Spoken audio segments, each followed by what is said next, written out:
Okay, let's dive into this. Welcome to This Explainer. Today, we're going to look at something truly fascinating. We're actually going to treat the latest International Monetary Fund report as a literal medical diagnosis of Pakistan's economy. Think of it like a doctor examining a patient. The IMF has run a comprehensive series of tests to find out exactly what's causing the macroeconomic ailments that are holding the country back. And let me tell you, the results, they're completely eye-opening. To truly understand the gravity of this diagnostic, we need to anchor ourselves historically for a second. A poison that needed to be eradicated. Those are the words of Pakistan's founding father, Muhammad Ali Jinnah, spoken all the way back in 1947. He was talking about corruption. Now, over 70 years later, this very same poison is being evaluated objectively by the IMF. But here's the kicker. Not just as a moral failing, but for its tangible, undeniable macroeconomic symptoms. We are looking at the actual, calculated cost of this poison to the country's development. So, the crucial point is how we're going to structure this breakdown. Think of this agenda as our medical chart for the day. We'll start with 1. The IMF Diagnostic Report. Then 2. Measuring the cost of corruption. 3. Fiscal and market vulnerabilities. 4. Required structural reforms. 5. Strengthening public accountability. And finally, 6. The economic payoff. All right, jumping into Section 1, the IMF Diagnostic Report. What you're seeing is the official IMF Technical Assistance Report on Pakistan's governance and corruption diagnostic. This is a dense, 170-plus page document, and it was actually requested by the government of Pakistan itself. It was initiated in the context of a massive 37-month, $7 billion extended fund facility. Now, why is this so important? Because this isn't just some opinion piece. It's an impartial, highly technical evaluation meant to pinpoint the precise governance weaknesses that are physically preventing Pakistan from achieving sustainable growth. It is literally the baseline MRI for our economic patient. Moving right along to Section 2, measuring the cost of corruption. And this brilliantly illustrates the real-world impact. When you track foreign direct investment and private investment over time, it reveals a pretty stark reality. Pakistan's figures are stagnating right at the bottom compared to its regional peers. What the IMF report makes crystal clear is that corruption vulnerabilities act as a massive, invisible tax on the economy. It creates this wildly unpredictable environment that actively drives away foreign and private capital. I mean, when businesses view corruption as their single biggest obstacle, they simply take their investments somewhere else. Which brings us to a massive so what factor. There's a very strong correlation between a country's tax-to-GDP ratio and its control of corruption. Notice that weak control of corruption directly results in Pakistan's stubbornly low tax-to-GDP ratio, which has hovered around just 10% for the past 5 years. When tax systems are highly complex, completely opaque, and constantly changing, it starves the state of the vital resources it absolutely needs for human and physical capital development. The disease is literally draining the patient's energy. That takes us to Section 3, Fiscal and Market Vulnerabilities. Before we look at the specific vulnerabilities, we've really got to understand this key term from the IMF report, macro-critical corruption. We aren't just talking about petty bribes given to a traffic cop on the corner. Macro-critical corruption is the systemic abuse of authority that generates direct, negative consequences for a country's entire macroeconomic performance.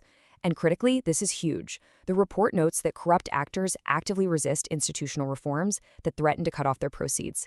This is entrenched, systemic distortion that captures entire markets. So the IMF identified these specific state functions as having the absolute highest vulnerabilities.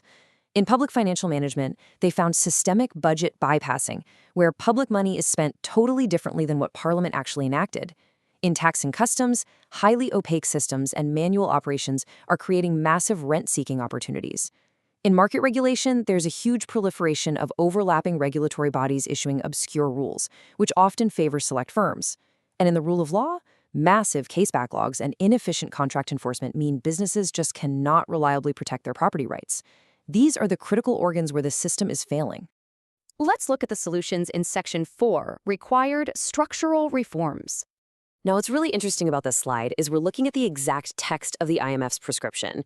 Recommendation number 9, halt in-year budget adjustments, which are known as supplementary grants, without getting Parliament's prior approval.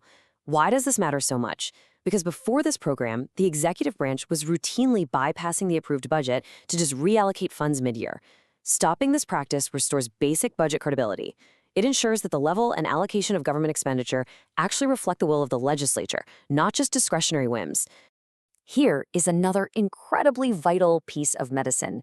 Recommendation 10. Enforce the 10% cap on new public sector development program or PSDP projects. The report points out that Pakistan really struggles with protecting funding for already approved projects, leading to major delays and huge cost overruns. By capping new projects, the government stops the bleeding of resources into endless underfunded capital projects that are frankly ripe for procurement corruption. It forces the state to focus on finishing high-priority initiatives rather than spreading its money paper thin across a massive, unmanageable portfolio. On to Section 5, Strengthening Public Accountability. Let's move to and see how this builds a foundation of transparency. Recommendation 14 explicitly requires the publication of asset declarations of high-level federal civil servants beginning in 2026. Right now, there's deep, widespread popular concern about the fairness and integrity of state officials. Initiating this kind of public transparency at the highest levels of the civil service is an absolutely non-negotiable step for rebuilding public trust. It ensures that those in power aren't using their positions for private, hidden gain. Next up is Recommendation 12. Establish full institutional independence of the Auditor General of Pakistan. Think of the Auditor General as the ultimate immune system for a state's finances. If the immune system is compromised or influenced by politicians, the disease just spreads. The IMF notes that currently neither internal nor external auditors have sufficient authority. Granting full independence to the Auditor General is entirely necessary so they can detect and objectively report on the misuse of public funds without any fear of political interference. And we certainly can't ignore Recommendation 13, which tackles anti-money laundering. Look, while Pakistan has made great strides to get off the FATF gray list, the IMF notes that successful convictions for money laundering linked to corruption are still way too low.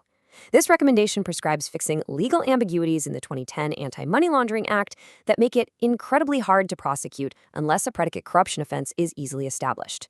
Tightening these laws disrupts the whole cycle of financial crime, making sure corrupt proceeds can't be easily hidden away in the financial system. Finally, Section 6, the economic payoff. So what's the prognosis if they swallow this medicine? It's massive, 5 to 6.5%. The IMF's cross-country analysis of emerging markets projects that Pakistan could generate an absolutely incredible 5 to 6.5% increase in its GDP over the course of just 5 years if this package of governance and regulatory reforms is firmly implemented. By removing the heavy drag of corruption, streamlining business regulations, and actually enforcing the rule of law, the economic engine can finally genuinely breathe.